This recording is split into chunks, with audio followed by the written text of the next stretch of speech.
Well, the latest satellite images of the oil slick are alarming, and that's really to say the least. The spill has grown, and it's flowing into the loop current. Now, scientists in Mississippi are trying to gauge the impact of the spill as it starts to spread into the prime habitat of the biggest fish in the Gulf. Fox 10 News reporter Matt Barentine has that part of the story. They're the leviathans of the Gulf, whale sharks nearly 30 feet long, and bluefin tuna that can top 1,000 pounds. This is right in the prime habitat for them.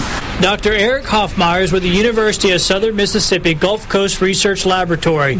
He's been studying the docile whale sharks for years. They spend their summers in the northern Gulf, and they are spotted most often right where the oil slick is the worst. Most of these animals spend about 80-90% of the time at the surface filter feeding, so you can see how this could be a tremendous impact. A team of researchers from the lab is steaming out into the Gulf right now. They'll try and get vital data on both the whale sharks and bluefin tuna. Currently, they're on our 100-foot research vessel, Tommy Monroe.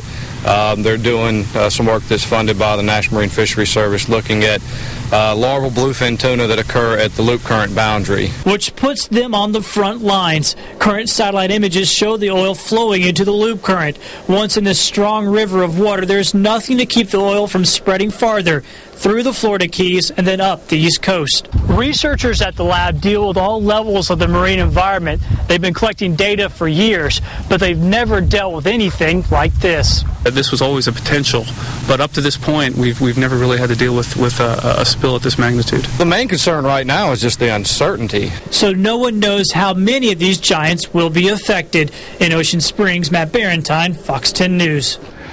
Researchers also tell us that when these fish die, they sink, making it hard to know if they're being killed by the oil or not.